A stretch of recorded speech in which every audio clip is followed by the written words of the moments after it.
The Organisation Against the Urban Tolling Alliance has instituted a court action to stop Gauteng's e-tolling system. The organisation lodged court papers this morning. COSATU and other civil society organisations have voiced their rejection of the system scheduled to start operating next month. Gauteng DA spokesperson Jack Bloom. The Democratic Alliance is very excited by the serving of papers against the Gauteng highway tolls. It's being done by the Organisation Against Urban Tolling Alliance. I think that this is what will stop the Gauteng tolls, and I think it's a very positive development that the DA supports wholeheartedly. A 38-year-old police constable from the Petty Crime Intelligence Unit has been shot and killed at Zweliazuza Flats in Petty near King Williamstown in the Eastern Cape. The officer was shot while at his girlfriend's flat by an unknown person. Police spokesperson Ernest Sugobe says it's alleged the suspect fired several bullets at the officer and ran away after the incident. Sugobe says the motive for the killing is unknown, but they are following some good leads and expect to make an arrest soon. Apparently, the assailant went to the girlfriend's place where the deceased was, and he fired about 5 shots to the deceased, and he died instantly. No arrest has been made as yet, but hopefully we'll make it breakthrough soon. The Northwest Transport Department has suspended yet another high-ranking official for alleged tender irregularities. The suspension of Chief Director for Transportation, Titus Kotswe, comes after the suspension of 4 other officials. The SABC's Tebezile Gamidite reports. Titus Kotswe is the 5th senior manager to be suspended in less than 5 months. Those who have been suspended before include acting head of department Sandile Mbanjwa, who is linked to road tender irregularities. The running of the finances has also been taken over by Treasury.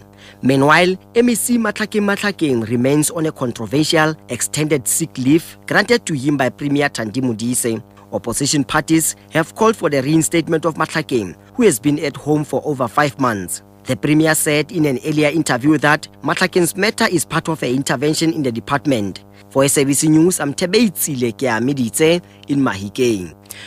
The beleaguered Eastern Cape Education Department is expected to overspend on its salary bill in the incoming 2012-2013 financial year. Tabling his policy speech for the year under review, MEC Mandla Makupula has told the Bisho legislature that the personnel expenditure will escalate from 87% to more than 90%. The department is in the process of reinstating more than 4,000 temporary teachers following a COSATU brokered agreement 2 months ago. Makupula says his department has set aside more than 1 billion rand for infrastructure, which includes the eradication of mud schools in the province. Whilst you want to build new schools, but you must also take into account that you don't build a school this year, next year it becomes a white elephant. It must be such that the program of infrastructure development must take into account the demographics of the area. What are the movements that the people are doing? The scholar transport is an infrastructure support program. You must support the child with scholar transport, but the permanent arrangement is to build a school in the locality of the child. President of Teachers Union SATU, Thobile Ntola, has urged delegates attending the Teachers Union Policy Conference to assess as to what extent the political deployment has wrecked the education system. The conference, currently underway in Kempton Park on Gauteng's East Rand, is aimed at reviewing education and union policy and how education can be improved. Ntola says it's time to be honest about why the education system is in crisis. To what extent does our political deployment compromises our destiny? If the destiny to the better life, to a society of milk and honey, to what extent that these deployments are actually hamstringing and delaying that movement?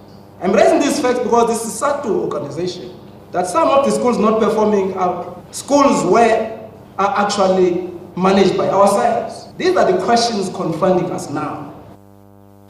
And finally, lawyers representing more than 11,000 Nigerian nationals are beginning legal proceedings in London against the oil company Shell.